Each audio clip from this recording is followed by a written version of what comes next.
We're driven by the search for better. But when it comes to hiring, the best way to search for a candidate isn't to search at all. Don't search, match with Indeed. Indeed is your matching and hiring platform with over 350 million global monthly visitors, according to Indeed data, and a matching engine that helps you find quality candidates fast. Ditch the busy work. Use Indeed for scheduling, screening, and messaging so you can connect with candidates faster. Leveraging over 140 million qualifications and preferences every day, Indeed's matching engine is constantly learning from your preferences, so the more you use Indeed, the better it gets. Join more than 3.5 million businesses worldwide that use Indeed to hire great talent fast. And listeners of this show will get a $75 sponsored job credit to get your jobs more visibility at Indeed.com/Blue Wire. Just go to Indeed.com/Blue Wire right now and support our show by saying that you heard about Indeed on this podcast. That's Indeed.com/Blue Wire. Terms and conditions apply. Need to hire? You need Indeed.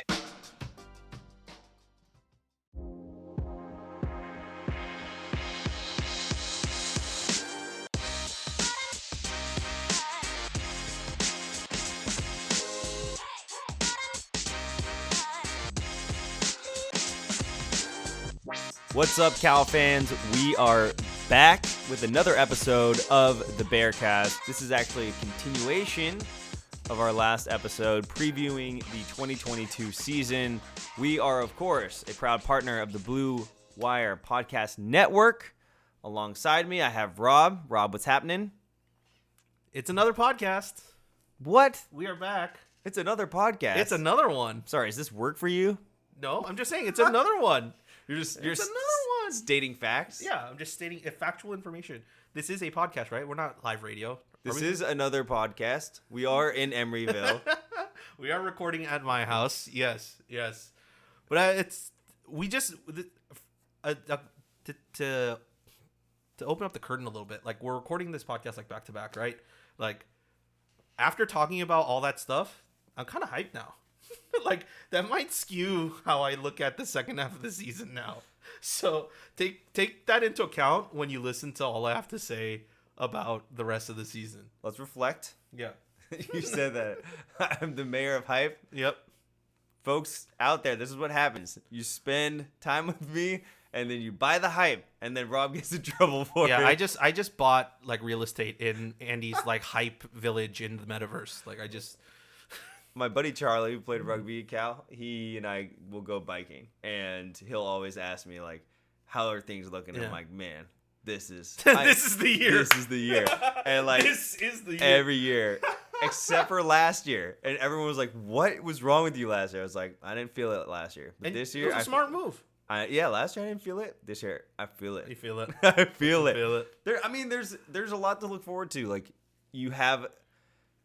we've had I've been preaching the benefit of consistency, but at the same time, I'm also like, yeah, like let's see what happens when you trade a almost at times overly conservative quarterback for one that is more like okay with risk. Yeah, like a more risk-taking quarterback. And like, what does that mean for the team, for the offense? Does that mean that we get to see a different version of what we've been seeing? That is the optimism. That is the hype. That is how we get to 8 wins this year. And that's why Cal's going to win the Rose Bowl. Yeah, let's go. Oh, God. All right, maybe not that far. One thing I'm going to check right now is can we even play in the Rose Bowl this year? Like, is that a possibility? I don't worry about those things because they don't feel real. I remember when I used to I care about that because it was like yeah, because it changes, rotate. Right? Yeah. Yeah, and I was like, you know what? I just. Oh no, it's a regular Rose Bowl this year. It's Big Ten against Pac-12. Okay, so first of all, we got to check even year. Great. I think it's every 4 years good for Bay Area sports. Yeah. So all right, things are looking up. Okay, things are looking up. And Wilcox was at the Giants game when I was there. He was very hyped. Yep. Yeah, he was there with a bunch of recruits, I think. Yeah. That was like part of the official visit we did. I don't know if anyone has ever seen Wilcox as hyped as when he was on the big screen at the Giants game. He's the most, like, you see him, like, we've seen him even in casual settings. He's still pretty put together and, like, not that hyped. And I was shocked. He was hyped. He was just enjoying himself. Yeah. I'm fine with that. I'm great with that. Coach is hilarious. Like, I think if you get to know him and you talk to him a little bit more, like he's like, when he's talking about football, he's like dead serious about football, right? But when you take him like off camera and like don't talk to football about him, there's not a lot he wants to talk about. Like, pizza is one thing he'll definitely talk about. He loves Zachary's, but like, I think when you get to know Coach, you're like, oh yeah, you're just like one of us. Like you're just a normal human being. You just happen to be a football coach. He's also like the perfect level of famous. I don't know if I think about this a lot with certain, like, there's really good levels of fame. Okay. And I think Wilcox is like that perfect level. If you're in Berkeley, you might get like a free meal, or maybe you get like Get a photo. Yeah, that. But like, if you're on a plane and Wilcox was sitting right next to me, no one's gonna know. I don't even know. There's a 50% chance that I'm sitting right next to Wilcox and I'm in my own world. I'm masked up, like headphones in, like don't talk to me. If he's not wearing Cal gear too, like if he's just wearing like normal formal clothes, you're not gonna know. And I'd be like, that's a dude. Like, what's up? Yeah. So what do you do for a living? Yeah. You chat him up. I'm a Be somebody. Yeah. Head football coach. What? Head football coach of California. Oh, are you? What do you do? How's the podcast about Cal football? You do. Must not be one. Just awkward silence. Awkward silence between the two of you. Oh, not great. Oh, great. Not Everything else that you say on this plane will be used on the podcast. What you order for a drink. Yeah, most of us say like, okay, so what do you want to say off the record? But Andy's there just, what do you want to say on the record? Here's my phone. Actually only live on the record.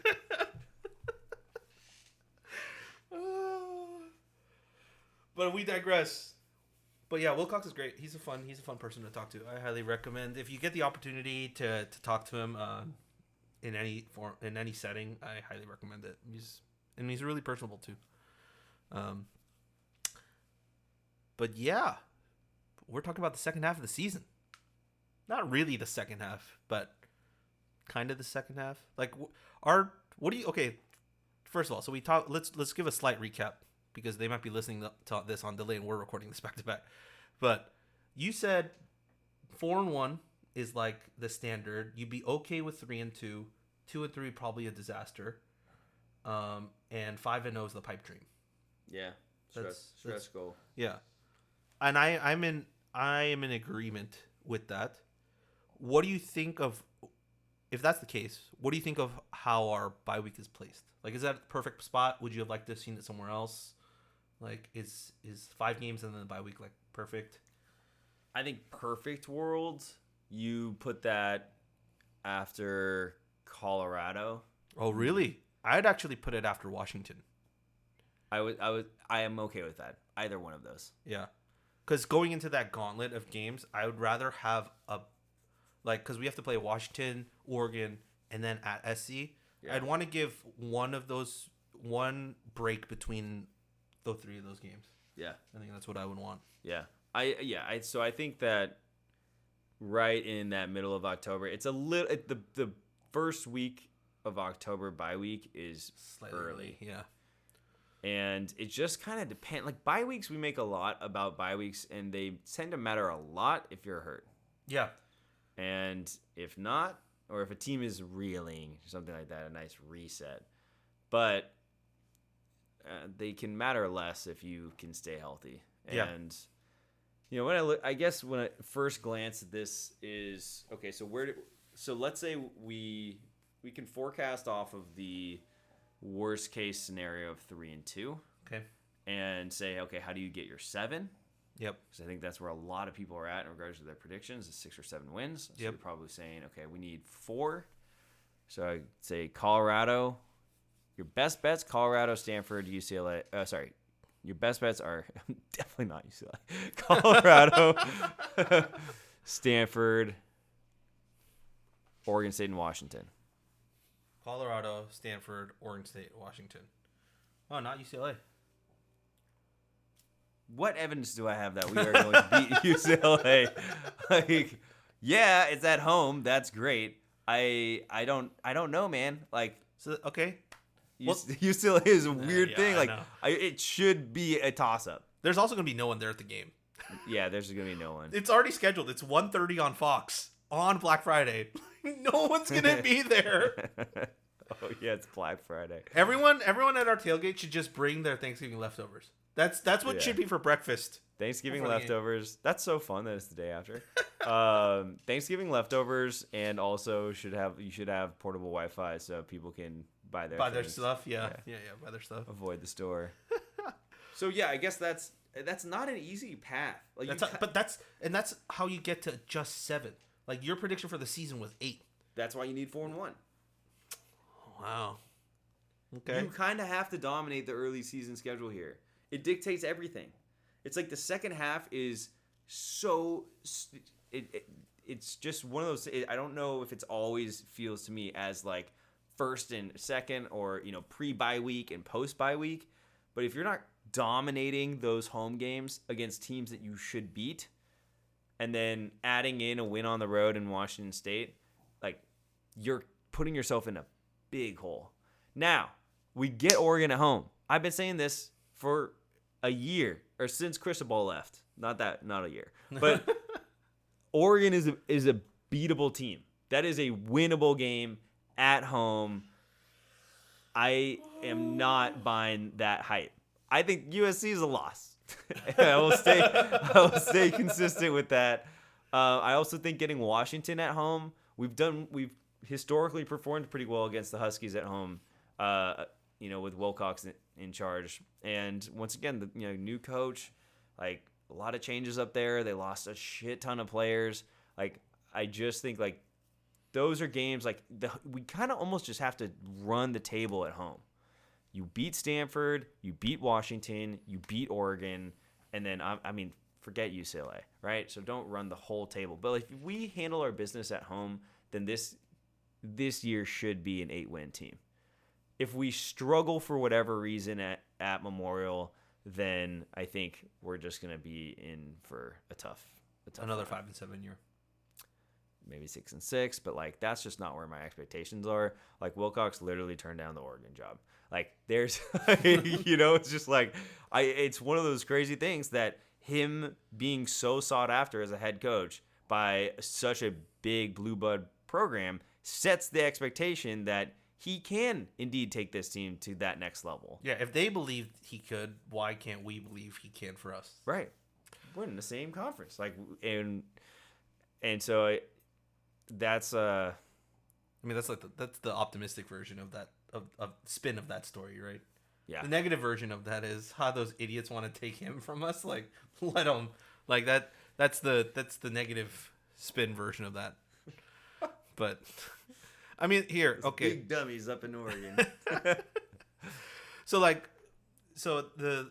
I use the Pick 6 previews and all their stuff, and one of the things I said before the season starts was that I believe two things. I believe this is the best front 7 Justin Wilcox will have throughout his entire tenure here. I'm not sure about the defensive backs. There's some question marks, but if guys can take the next step and so on. We just don't have that production yet. But I think the front 7 is by far the most talented and deep front 7 he will have in his entire tenure here. It'll be the most athletic. It'll be the most dynamic. It'll be the most versatile. Like, they're going to be able to do some crazy shit from a personnel standpoint and like scheming standpoint with the current group that they have. The second part of that is I am a firm believer that the floor of this front 7 is probably top 3 in the conference. Because, like, think about it. Like, Utah is definitely, I think, at the top, right? Because they deserve so, because it's what we're talking about. It's their position to lose. Their front 7 is so dominant. I think talent-wise, Oregon's right there behind them at number 2. 3's up for grabs. SC's a question mark because they lost a bunch of guys. Washington, like, who knows what happens with their new defensive scheme and all of that. So who steps in at number 3? Like, if you just judge the front 7, we have the most continuity, and I don't know if I can't say for sure that we have the most talent. I would like to believe we have the most talent. But just from what I see, I think we might have, and like that's why I go by the Pick 6 previews. Like, if you look at just the front 7 line, right, just the defensive line and the linebackers, Oregon's They rank Oregon 2 for defensive line, 1 for linebackers. They rank Utah 1 for defensive line and 2 for linebackers.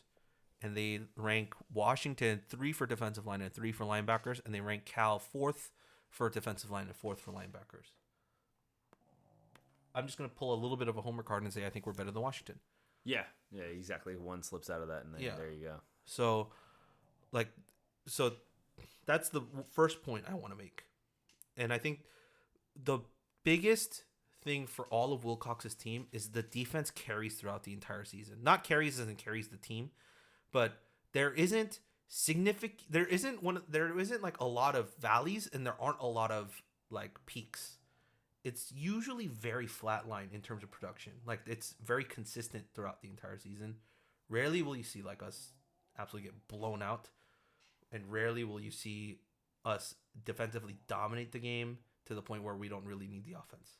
Like it's right there in that middle point, which is why I think after that bye week is where we'll see this defense really take off. Like we'll see moments I think in the first 5 games, and then after that bye week, like once we hit Colorado, and they're going to be licking their chops at playing against Washington and Oregon and SC.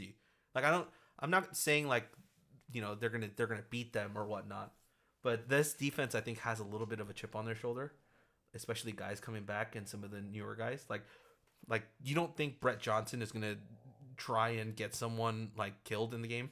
The dude hasn't played football in 2 years. Like he's definitely about to just go ham in this league. Absolutely. Is there any concern with his injury? He's come out and said like he feels perfectly fine. There's like no issues. The only thing he said is a little bit of a confidence thing and like belief in his body, which that won't come until he actually plays a snap against another team. Yeah.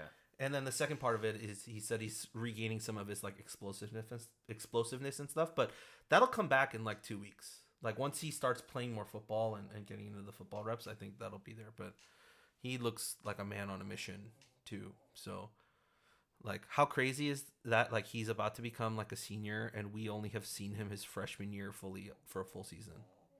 Yeah, it's wild to me. So yeah, I think he's in for it. Like just for the Who's a new member of the front 7 that you're excited about? I mean, Sermon definitely brings some like a nice little floor in terms of production to the inside linebacker room. I'm unsure about the ceiling of the team.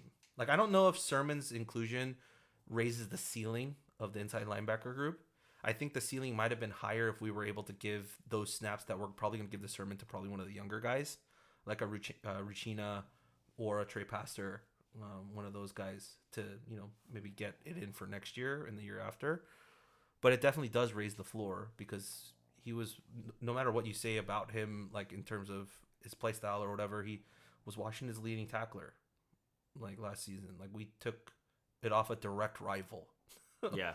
Like their number 1 tackler off a direct rival. Like that means something. So Jackson Sherman is definitely there. Izzy Bohr from UCLA, the defensive lineman. That's him and Carlton. Yeah. Xavier Carlton are the 2 guys where I'm like, we are now able, because of the depth, like we can play some of the younger guys, and if they're not like up to par, we have guys now that, I mean, Izzy Bohr is like only here for 1 year, but Carlton's probably here for 2 or 3, and they're able to like just slot right in and take over those roles. And some of the younger guys can now push for minutes, and you don't have to rely too heavily on the younger guys to get production out of. So, yeah, the defensive end spots like are absolutely huge with those 2 guys in there.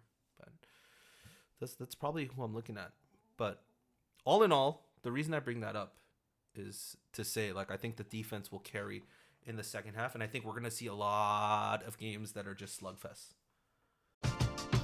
We're driven by the search for better. But when it comes to hiring, the best way to search for a candidate isn't to search at all. Don't search, match with Indeed. Indeed is your matching and hiring platform with over 350 million global monthly visitors, according to Indeed data, and a matching engine that helps you find quality candidates fast. Ditch the busy work. Use Indeed for scheduling, screening, and messaging so you can connect with candidates faster. Leveraging over 140 million qualifications and preferences every day, Indeed's matching engine is constantly learning from your preferences, so the more you use Indeed, the better it gets. Join more than 3.5 million businesses worldwide that use Indeed to hire great talent fast. And listeners of this show will get a $75 sponsored job credit to get your jobs more visibility at Indeed.com/Blue Wire. Just go to Indeed.com/Blue Wire right now and support our show by saying that you heard about Indeed on this podcast. That's Indeed.com/Blue Wire. Terms and conditions apply. Need to hire? You need Indeed. Like, all the coaches are saying, like, I think Wilcox at media day, someone asked him about, like, what do you like how much do you want to score this season? He said just more than the opposing team, which I thought was a great line. It's like a tongue-in-cheek thing of like that wins you the game. Like it doesn't if it's 14-7, that wins you the game, even if you only score 2 touchdowns. Like it doesn't matter how much you score as long as you get the W. So like looking at this, like Colorado in Boulder, like let's just say we blow them out, all right, just for the sake of the argument. Like, I think the Huskies game here is going to be an absolute slugfest. I think the Oregon game is going to be an absolute slugfest. The SC game is like, that's the question. Is like, is it the spear or the shield? Like, is it the sword or the shield? Like that's the battle you have here. Mm-hmm. Such great offensive scheming against probably one of the best defensive schemers in the conference too. Like, who wins that battle? That's the big one. And then Oregon State, like I hope we win, but who knows what happens whenever we go up to Corvallis. It just seems like it's like it's like kryptonite up there. Like the entire land is made of kryptonite. Like as soon as we touch down on the flight. It's a beautiful place. Yeah. It truly is. And then we get Stanford, which I think will crush them here again. And then the UCLA game is like, once again, after Thanksgiving, at home, final game of the season, senior night. Like that's probably the Joe Roth game too. So you wear Joe Roth jerseys on the final day of the season. Like, I don't know. I hope it's one of those games where we absolutely destroy them, but we thought we would do that last year too. And real yikes. Big yikes. Big yikes about what happened last season. So yeah, I think that's where I'm at. If I were to put a number on it, I think we beat Colorado. I think we beat Huskies. Do I want to say we beat Oregon? I don't think we beat Oregon. I don't think we beat SC. I think we beat Oregon State, and then we beat Stanford, and we beat UCLA. We get 5 wins out of that second. We go 5-2 to end the season. Unheard of. Yeah, unheard of. And I would say that if we go 5-2 to end the season, regardless of what happens at the top, we're probably vying for top 2 in the Pac-12 North next year. Like media wise, that's what they'll look at. Is how strongly Cal finished the season. Assuming Wilcox would stay. Yeah, assuming he doesn't get another job offer. But yeah, I would say, let's say 5-2 out of the second half of the season. Let's say the top half we go 3-2. There's your 8-5. That's a pretty balanced way to get to 8-5. Yeah, I would say. I do really think it's like handle your business at home. Yeah. And win the game, win a winnable game in Colorado. I mean, you win all your home games. You got 6 wins. Yeah. That's the fact. Yeah. Yeah. I mean, it just isn't a single home game that I look at that I say, like, Cal, it's an L. Yeah. Yeah, home game wise, probably not right away. If SC was playing here, I'd probably say that. Yeah, for sure. One. Yeah. Absolutely. But they're not. And that's the beautiful thing about this year is the even years. I mean, we're playing Arizona. Like, we don't have to go up against Utah. Like, this season schedule has worked out really well for us. Yeah, we get the 2 not good teams out of the Arizona Mountain School flips we get. Yeah. I would much rather face Arizona and Colorado than Arizona State and Utah. Yeah, who knows what Arizona State is, but yeah. I mean, talent-wise, they're still up there. Yeah. All right, so my question to follow up, and I think we talked enough about these schedules. So here's my big picture question about how the season ends. How many conference wins, and I've had this conversation with a couple people, how many conference wins is enough to win the Pac-12 North or compete for the Pac-12 North, in your opinion? Because it doesn't go by out of conference, right? It just goes purely by in-conference games. So how many wins do you think is necessary to win the Pac-12 North? You've had Wendy's nugs dipped in sauce, but have you had them covered in sauce? Wendy's new saucy nugs take the crispy and spicy nugs you love and turn them up to 11. Choose between flavors like buffalo or honey barbecue, garlic parm, or if you're a real heat seeker out there, you can try spicy ghost pepper, only on Wendy's signature spicy nugs. Listen, I'm going to dare you to do it. I dare you. That's 7 delicious ways to try the nugs that you already love. Pick a flavor. Grab some extra napkins and then grab a few more napkins and prepare to nug like you've never nugged before. For a whole new way to nug, it's got to be Wendy's at participating U.S. Wendy's. And we have 9 total? Yep. 9 total in conference, and then 1, 2, 3, 4, 5, 6, 7, 8, 9. And then to win the North. Yeah. But the North is wide open. So I don't know. So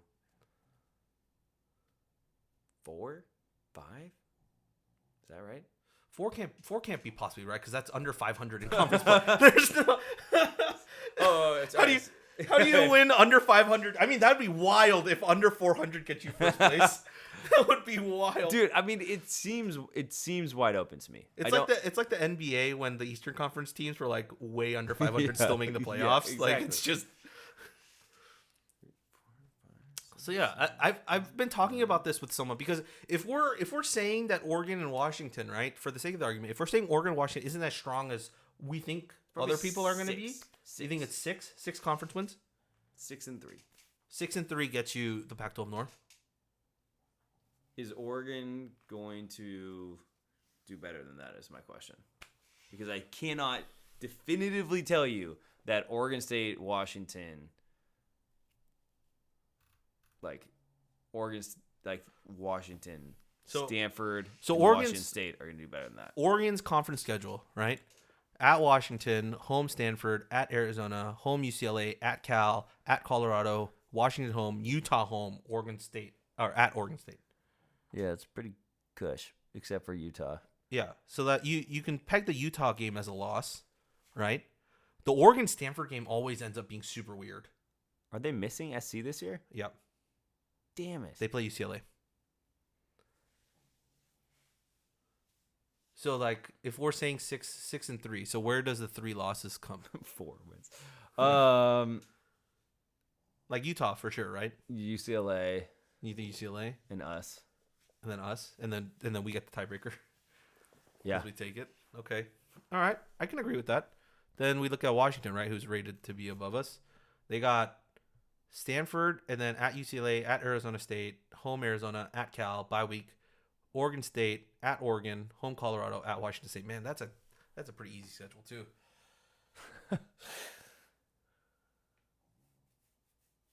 Like they have a. Yeah, they could easily go. They're gonna lose at Oregon, but they. What I'm saying is, if they you look may lose at Washington State, they could go 7 and 2. They could. They could. But I don't know. They'll have a hard time at UCLA. I'm just trying to look at the road games. At Arizona State might be that's a potential toss up. There's no Jaden Daniels. I know, but they do have a transfer quarterback that's pretty good. They got the guy from Florida. Oh, okay.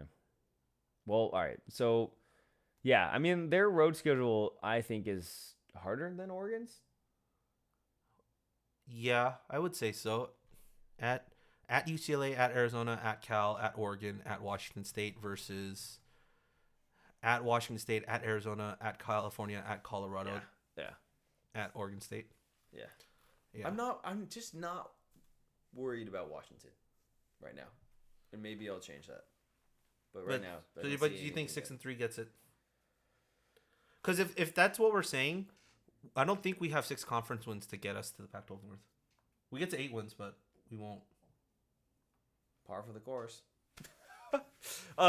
So I think that like if Or I you guess we look do. at past We do get the 6 trend- wins because if we beat Davis and UNLV, and then we lose to Notre Dame, right? That's 2 wins, and all we would need is 6 wins out of the 9. Yeah, you get 2 against Arizona and Washington State in our world of going 4-1. Yeah. Yeah, so we would get to 6 wins. Yeah, I mean six just feels. I just feel like it feels on brand with where the conference has been the last few years. Yeah, someone's gonna eat it. Some team's gonna eat itself, Yep. or the conference is gonna eat itself. As always. So, all right, It's kind of 2020-ish. it is. Well, it is 2022. Yeah. So, yeah. All right. So if that's the case, let's talk about the championship game. Who's playing?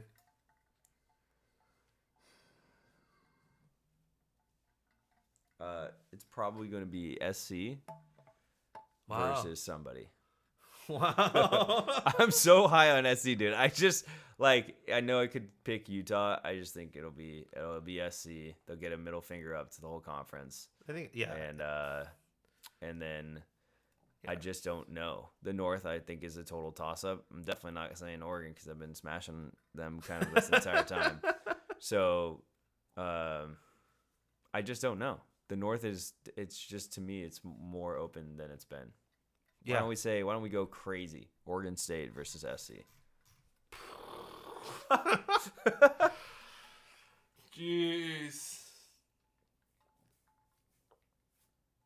What happens if if Oregon and Washington end up like 4th or 5th in the Pac-12 North? Well, Phil Knight will have a fit. I mean, it won't be like a Jimmy Lake situation, right? Like they won't fire either one of those coaches like right off the bat, in my opinion, because they'll give Dan Lanning time to because they know he's getting everything installed. Yeah. But it will be. That's why that could happen in this situation, like because there's so many different schemes and coaches and It'd be so different and if installs Cristobal them. was still the head coach there. You would just be saying like Oregon is going to be the Oregon of the years past. It's probably going to be Oregon SC or Oregon Utah championship, and is Oregon's division to lose. And instead, you just have a coach that you just don't know, like defensive coach from the SEC coming up to the Pac-12, trying to reset at a quarterback position and defense first. defense first, and does that play worse against a Cal who you barely beat last year and lost to the year? Like, it's just sort of like one of those tough things where I think that it just creates enough of a possibility for there to be zero certainty with the North. And as far as Washington goes, like, you're taking a head coach that was in the Mountain West and trying to assume that it's going to be Chris Peterson after Jimmy Lake literally torched your program. I just do not understand where the Washington hype is coming from. Like, that program Well, they're was just looking at the decimated. roster. They were looking Yeah, at the but they roster. lost so many players in the offseason. I think that is going to be, they're going to be more hurt than what people are seeing, and they do have a good brand with them, but brand's carrying them right now. So yeah, Beavers all the way, baby. And if it's not the Beavers, then it might as well be us. Man, you're really on that Jonathan Smith hype. I mean, someone will step up into it. I hope the things that we're hearing from you about fall camp, about the expectations that Wilcox is setting, I just don't want to sit here and be like, yeah, this is the year that Cal wins the North. I just think it is a possibility. Like, of all the years, this is the year in which we could do it. This is the year in which Oregon State could do it. I'd say everybody could do it except for Stanford and Washington State. Everyone could do it except for Stanford and Washington State. I mean, Stanford could reset. Like, I can make sense of it for David Shaw. I mean, from what we've heard, right, is that David Shaw wants to get back to the traditional of what they were doing, and their formula has not been proven inaccurate to me. I think that their formula of like offensive line, great running back, solid defense, dominate the trenches, we have how has Utah not run a very similar playbook and done quite well with it?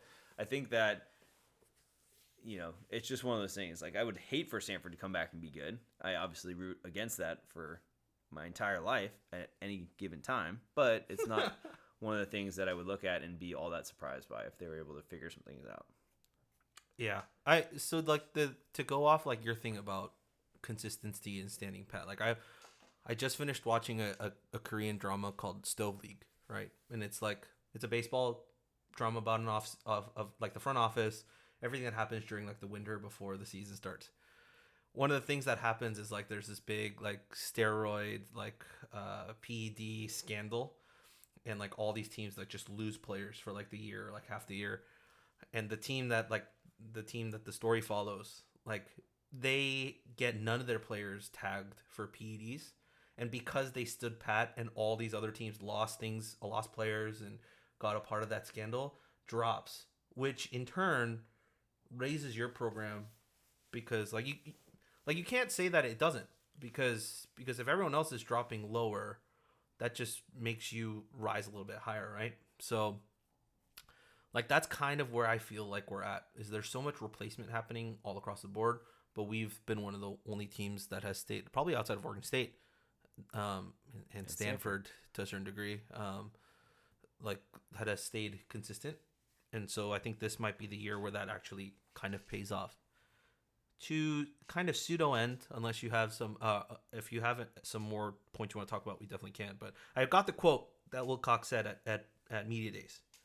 So the question was, what is a lofty goal that this senior class, or a goal that you've pressed to the team? So this is actually going back to the prior podcast where I was talking about like Wilcox and that. And I think it's a good little thing to end the season talk about. He said, the goal is to win the Pac-12 championship. That's been our goal. We work every day towards that. We know that's a lofty goal. With the guys on the team, the people in our building, that's what the goal is, where it's been set. We have conviction that if we take care of the things that we can control, we give ourselves an opportunity to attain it. I've never heard him say that. I've heard him say it, but not as definitively. Yeah. Like, this is the year, this is the team, if we just take care. But yeah, I mean, that's it. This middle, to me, Oregon State, California, Stanford, I could see that being the top three by season's end, and then Oregon and Washington slotting in there. I could also see, we've been very negative on Oregon. Keep Oregon in the top and still move Oregon State, Cal, and Stanford into that position, and drop Washington down. Yeah, you easily could. There's not like, you don't have to, there's not much rationale you have to give to like convince someone of any of these different scenarios. Yeah. I mean, last year is a perfect example of this. Like, if we win that Oregon game, we still had a legitimate chance to go and win the Pac-12 North. Yeah. Like, yeah, we're in it. We just, it was so close. So it does feel like it's right there for us in a way that, it won't always feel that way. Football will inevitably have its ups and downs, but I do think that Washington and Oregon are about to experience some of the downs. Replacing coaches. If it were that easy, people would do it every year. As we've seen with Mark Fox. And we started with basketball and we ended with basketball. Why? Okay. Anyways, is there anything else you wanted to talk about Cal football? Maybe fall camp before we close out this podcast. Of course, we'll have another one whenever you're listening to this. We'll probably have another one up after this with our predictions of the season. But what's one thing that you personally would like to see happen before the end of as fall camp wraps up? As fall camp wraps up, this is a lofty one, but I hope that we have an offensive identity come the end. Like, of course, I don't think that's going to happen. I think that's one of those things that you find out like within the first few games of the season. But like, are we run first? Are we play action? Are we like built around the pass that helps the run? Like, what type of offense are we going to run? Because we have so many weapons. Like, and it sucks to say this, but I can pretty much unequivocally guarantee this, that we're going to have transfers going out of the program due to attrition, because guys aren't just going to get the playing time, particularly in that running back room, in my opinion. I would be very surprised if none of those running backs transfer. They're all so talented. Like, I don't want to be in that room deciding who gets snaps and who doesn't, because every single one of them so far that I've seen, they're really all good. They're all different, and they all have that burst and top speed that we haven't had here since probably Khalfani Muhammad. So, yeah, that's the room. But yeah, offensive identity is probably mine. What about you? I think it actually would be just to take the running back situation and have someone. I think we've looked at like Ott as providing that explosive. I just think like finding a resource for explosive plays. So whether that's like Jermaine Terry emerging as like, holy shit, this guy's really good, or Jaden Ott emerging as like, oh my God, he can spell as like a job at best early on in his Cal career. But somebody really showing up in a way where it's like those flashes, like where you're coming back and you're like, dude, like this catch that J Mike had today, or this play that Hunter did, like something that's building that excitement towards, wow, there's somebody to watch here that can be a dynamic player and really set this offense up to kind of work around them would be great. I think that's a perfect way to end today's pod. Right? Yeah? We good? All right. Let's wrap it. That's it for us here on the Golden Bearcast. Of course, as usual, you can find me on Twitter at Rob11HWANG. You can find all our written stuff at writeforcalifornia.com. If you're listening to this right now, probably our positional previews are up, so go take a look at that and judge the depth chart and the players to your own understanding. And you can find Andy at Nobody knows. Nobody knows. Andy is the international man of mystery. It's like a Where in the World is Carmen Sandiego, but like the Andy version. Just wait until the season starts. Yeah, it's hilarious because like this is a side story. Like to curl back the curtain a little bit. Like I'll text Andy like, "What are you doing? Like where are you at?" All of a sudden it was like, "I'm in Colorado," or like I'm skiing in Tahoe. Like there's no consistency whatsoever. There's just a given that the only consistency is that he'll be inconsistent in where he is. Yeah. He might be here. He might be on the East Coast. He might be like somewhere in the Caribbean. He might be in Mexico. Like I just don't know where he is at any given time. I'll just find out whenever I ask him. All of those are on the board. But once again, that's it for us on the Golden Bearcast. And as always, go Bears. Go Bears.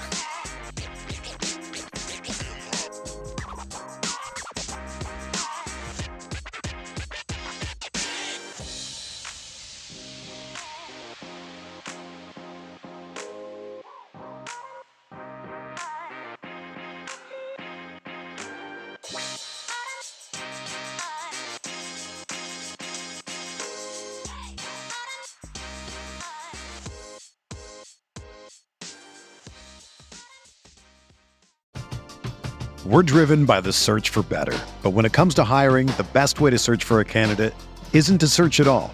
Don't search, match with Indeed. Indeed is your matching and hiring platform with over 350 million global monthly visitors, according to Indeed data, and a matching engine that helps you find quality candidates fast. Ditch the busy work. Use Indeed for scheduling, screening, and messaging so you can connect with candidates faster. Leveraging over 140 million qualifications and preferences every day, Indeed's matching engine is constantly learning from your preferences, so the more you use Indeed, the better it gets. Join more than 3.5 million businesses worldwide that use Indeed to hire great talent fast. And listeners of this show will get a $75 sponsored job credit to get your jobs more visibility at Indeed.com/Blue Wire. Just go to Indeed.com/Blue Wire right now and support our show by saying that you heard about Indeed on this podcast. That's Indeed.com/Blue Wire. Terms and conditions apply. Need to hire? You need Indeed.